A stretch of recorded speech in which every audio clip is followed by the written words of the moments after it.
znak tug'ildi yo o'ldi deydigan znak bo'ladi.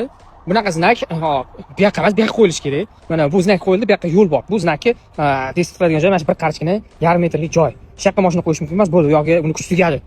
Belgi tug'ildi, lekin hali ham yashashda davom etyapti. E'tibor beringlar. 327 to'xtash taqiqlangan belgisini ta'sir oraligi eng yaqin chorrahagacha. Chorraha chiqsa tugaydi. Chorraha chiqmayaptimi? Aholi punktining oxirigacha.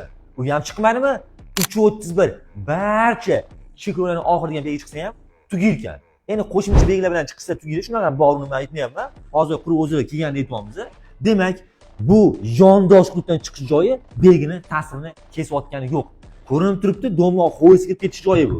Yondosh hudud bu bevosita yo'lga tutashgan transport vositalarini o'tib ketish uchun mo'ljallanmagan hudud.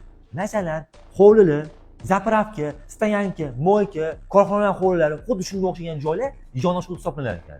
Demak, bu belgi ta'siri davom etyapti. Endi bu belgini mametga qo'ysa, yana ham maqsadga muvofiq bo'ladi. Bu belgi bo'yicha, shu holat bo'yicha yaqinda video tayyorlayapman. 2-3 videolardan keyin chiqaraman. Obuna bo'lmaganlar obuna bo'lib qo'yinglar, like bosib qo'yinglar, bizlarni kuzatishda davom etinglar.